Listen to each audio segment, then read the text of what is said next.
Is our new go-kart tire? Straight as an arrow right down Main Street. That was a hell of a pass. Oh man, this thing is sick. As you can see in the background, cars are rolling in. We're at street night at Fernal Field, which is in Winterport, Maine. John's got his little red apparatus that we built over on Redneck Computer Geek. This actually has a ginormous battery pack in it that we ripped out of one of those like generator battery whatever sales gimmick things. But you're not here for that. You're here for this. So as it is right now, we have a DuroMax 440 twister cam, triple jet NR Racing carburetor. We've got a AvaPow battery pack, 50-pound springs, and a 40 series torque converter on it. We have done the red spring Comet upgrade on the torque converter. It now engages at 2100 RPM. So we should be all set to deal with the twister cam. Now, we know with all of these modifications, this twister cam setup will easily spin 7,000 RPM, which in a perfect world is 70 miles per hour. Let's be honest, we don't expect to hit that today. But what I would like to point out is that last time we were doing stock and we ran into a problem with time. We did not get a chance to try putting the open header and everything else on it. So we would have hit 6,000 RPM, which should have put us into the 50s. So my goal today is to see if we can touch 60 miles per hour on the mini bike. I think if we're touching 60, that's pretty good for an engine we beat up for 3 years. Your time set how you want. I'll stage to you. Okay?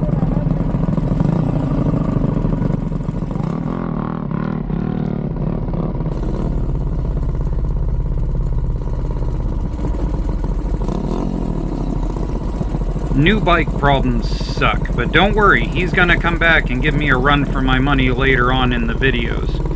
But I'm about to go have my own new engine learning experience. About halfway down the track, the power band kicks in, it lifts the front tire, and puts me into a death wobble when it comes back to the ground.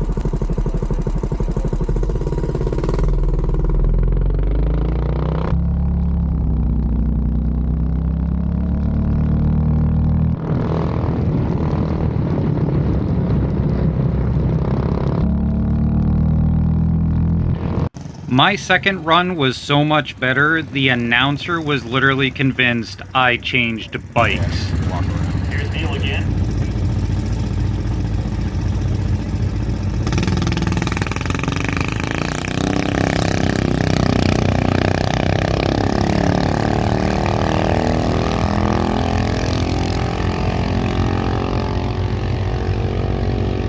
Okay, that may be a different bike, because that thing was 56 miles an hour. Well, the rest of my pit crew is here. We got Jethro hanging out with John. Jesse's over in her little hole over there. And we have our first time slip of the day. Actually, it's not the first time slip of the day. We're not talking about the first one. That sucked. I hit about 40. I pansied out. Did not go well. But on this one, we've got 56.9 miles per hour. So we've got that. Matches to there, pushing stock. We really should have been a lot faster. I think the triple jet carburetor is actually stalling out. I think that's where my issue is. He's new.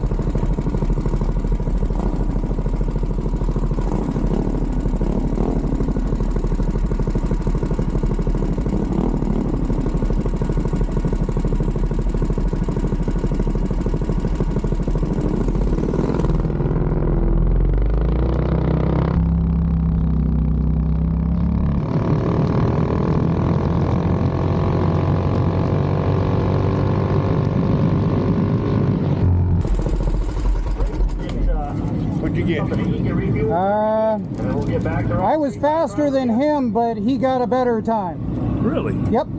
Holy shit. Yep. I kick in about 2/3 of the way down the track. Right.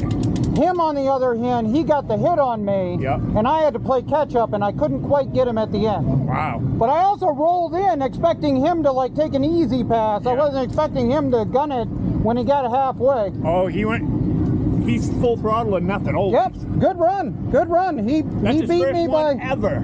yeah, he beat me by 0.1. Oh, Jesus Christ! That's awful close. Yep. Oh, cool. We're gonna do it again, right? We're gonna do it again shortly, right? Oh yeah, yeah. They'll let a few of them go through, and then we'll go up through. Cool. We'll be Yeah, back. he did good. Jethro's currently playing with chips. John's over here helping me with draining this. I think the triple jet is actually starving out on the upper end, so we're gonna cheat the system a little bit. We're gonna put some 110 racing gas in it, because this is literally just 93 octane, 10% ethanol, caca farm gas, and we should be running 110. I mean, you know, it's a race engine now.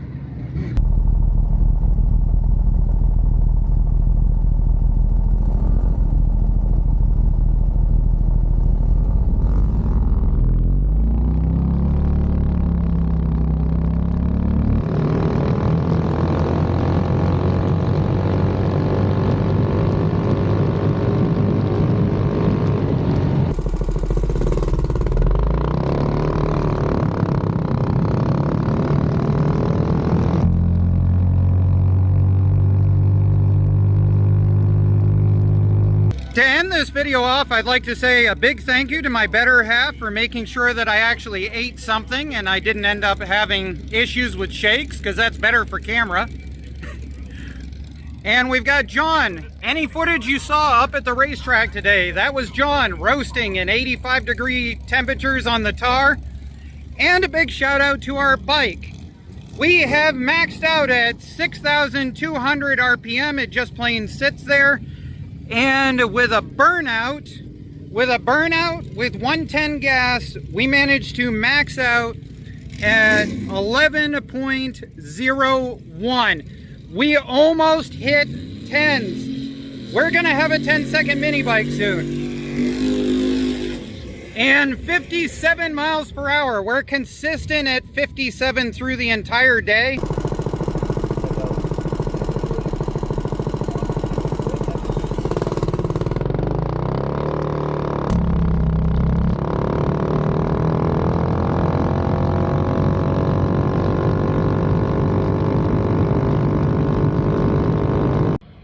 As the sun is setting and I'm waiting for my 110 racing gas to drain out, I have some hindsight is 2020. I wanted to include the fact that we definitely had a difference as far as the 110 gas is concerned. You can't argue with the fact we picked up like 0.6 of a second in our time. And as far as doing a burnout is concerned, We're on our website.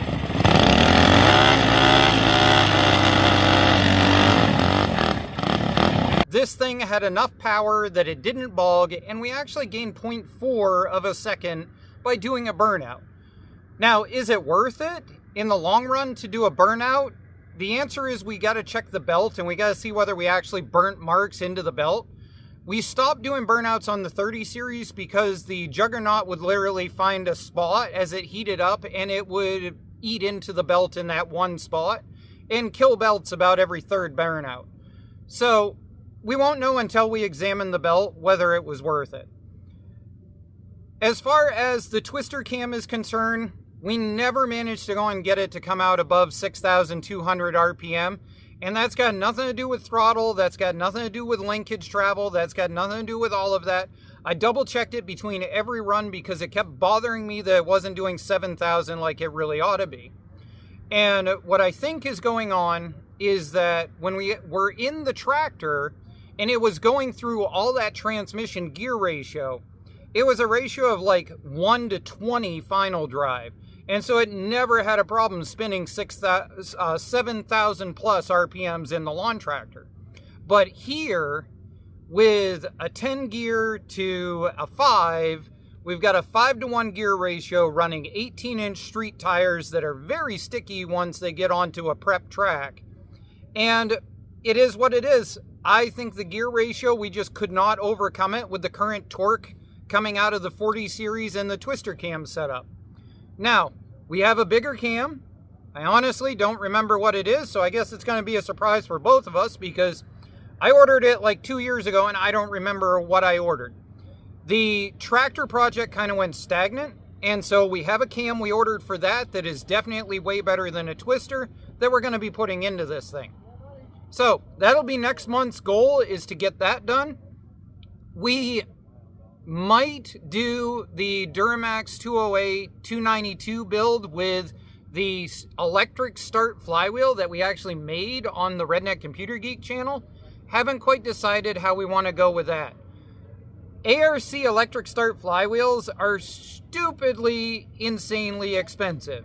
It is literally almost expensive for a 208, 212 flywheel as it is for the racing flywheel on this big block. So we'll probably run the China one that I made using NR Racing ring gear. Anyways, that's where we're at right now. Thank you very much for your input and have a nice day. And thanks for sitting around for my hindsight is 2020 moment discussing this. Did the bike do what it should? Yeah, at the end of the day, it did. It sucks we didn't hit 60. We really wanted to, especially since the other guy apparently set a new track record mile per hour of 62 miles per hour. But my best time is definitely faster than his. Actually, all of my times other than one were better than his today. So he's got to catch up to me. Have fun, guys.